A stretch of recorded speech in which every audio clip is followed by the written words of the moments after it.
So here's a quick recording to demo what I have done or what I have done for Game Engine 3 for the final milestone. So just showing how to build it really quick. Times 86, you build solution,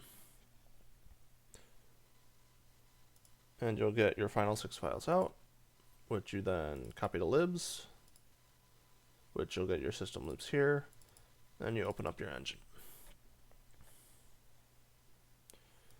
Just to walk through the code a bit, it's going to be using two new shaders, which you will see here. There's the mixer shader and the bone shader to get the bone worlds, and then there are graphics objects, which are graphics object skin color for the humanoid, and skin texture for the teddy bear. So just to show a bit about how the code works, I'm going to open up animation and graphics object. In order to update these, the game object animation will process the animation based on the two animations as well as their respective times and the current blend of those. And then it will compute it using the compute matrix for the bone worlds of that SSBO. So just showing a bit how that works. Process animations is going to get the SSBO from combining the keyframes from the animations, and then it's going to use the mixer shader to combine them. And then the result is going to come out in this result SSBO that's stored in here. It's going to store the normals. Number of dispatches is based off of the number of bones divided by 20, since my X is 20. And then it's going to dispatch them with a memory barrier. And then similarly in animation, when you process the animations, you'll just get the correct indexes of your data, which is stored inside the animation. It's going to get the correct placement of it based off those indexes, and then it's going to bind the result, uniforms, and same thing using the mixer shader. And then finally, after it mixes those two together, you'll have your final bones that you're going to use. You need to convert those bones to the bone worlds, which is going to happen here. And that's going to use this shader, it's compute bone worlds, and it's going to bind the bones that you just put out into slot 1, an array defining what their parents are in 2, and then how far they are from the root in, or this one's in 2, the previous is 1, and then your results go into 3, along with these uniforms, dispatches, and memory barrier. So going to the shaders, we have the two shaders, which the mix is standard. Put in your keyframes, here's your result, and it's going to just linear interpolation over your translation and scale, and spherical linear interpolation that was grabbed from the math library in order to get your proper rotation out from there. From there, the result is stuck into here, and like you saw here, that is now going to be binded into the bone worlds, which ends up in here. And your layout size is still 20, and your parent index array, root distance, and result. So how this one works is you first convert your bone to a matrix using this here, which is standard translation, just stick it at the end. Rotation using the math library's quaternion to matrix rotation. And scale, which is the standard scale stuff, and multiply them together to get your resulting matrix. So what this is going to do is you're going to get your bone world starting with the bone local, and you're going to multiply it against the parent world that you get based on where the parent index is in your bone array, which will then be converted to a matrix. And you're going to multiply that bone world by the parent world each time, incrementing which one is the parent based on the parent array. And that is going to happen the root distance number of times minus 1 because of how I set up my root distance array. And then finally, that is multiplied against the root world in order to get you your final bone world position here. Next up, it is going to go into the graphics objects, which I'm only going to show one because the other one is the same thing, but the textures are ripped out.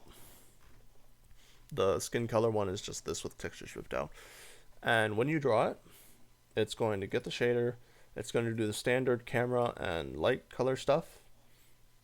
I'm going to use the same inverse pose, but instead of using this, it's now going to just bind the SSBO that it got from the game object animation. And it's just going to bind it into that position to be used in the vertex shader. So just exiting out of these to create space. And we will go into the fragment shader. And you'll see here, it is now binding using the SSBO instead, with the standard camera, light, inverse pose, and texture coordinate stuff, along with bone weights and indices. And it's going to use those bone weights and indices along with the new bone worlds that we just calculated in order to get your skin matrix. It's going to get your norm and light direction, which are used in messing with the color to make it look like light's coming from a direction, and your texture, and then your final position using skin matrix instead of a world matrix. And then that texture and color are going to end up here, and you multiply them through in order to get your final color of your vertex. And the same thing happens with color without the texture, like I said. So just going into how the animations look and how the actual thing looks, you can see we have them here. We have our standard models from before, along with our newly skinned Teddy and humanoid. So the Teddy, as you can see, or humanoid, he goes from a run to a walk. Nice and simple. You just click left to go to run, right down to go to walk. And he moves nice and smoothly. That little jerk you see is because the first keyframe and the last keyframe don't line up with each other, so he has that little snapping motion just to get into the right position, which is not quite right, but well, that's what it's at right now. And the walk has a similar one right there. As for the Teddy, you press up in order to go to his idle animation, nice and smooth, and you press down to go to his other animation. So going into compression, you can see here the green guy is our full keyframe count. Our blue one is standard compression, which will not produce any fragments, and our red one is even more compression, but it'll create fragments, which is useful in case you need an animation from a distance, or if you just don't need as much detail in your animation. So those are the compressions for the walk. Moving up to the run, you have this. Since you started with 24, you don't get too much compression out of him because most of the keyframes are useful, but you can still get a decent amount of compression with this final one still looking a little bit unnatural, whereas the blue one looks pretty nice still. Moving on to animation 3, we have the punch, which as you see, he just slid right there. Just to show that these are not perfect animations at all, whereas these have much less of those little things in them, and it's harder to notice, and it is overall pretty good compression, as you can see there. And lastly, we have this one, which is the guy getting shot. And you can see the sliding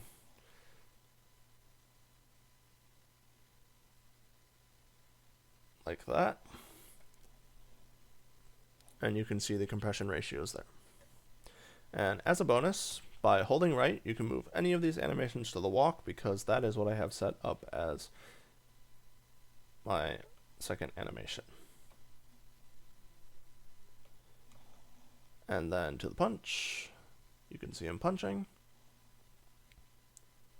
And lastly, to switch between these, I'm using 1 to go to here, 2 to go to here, 3 to go to here, and 4 to go to here.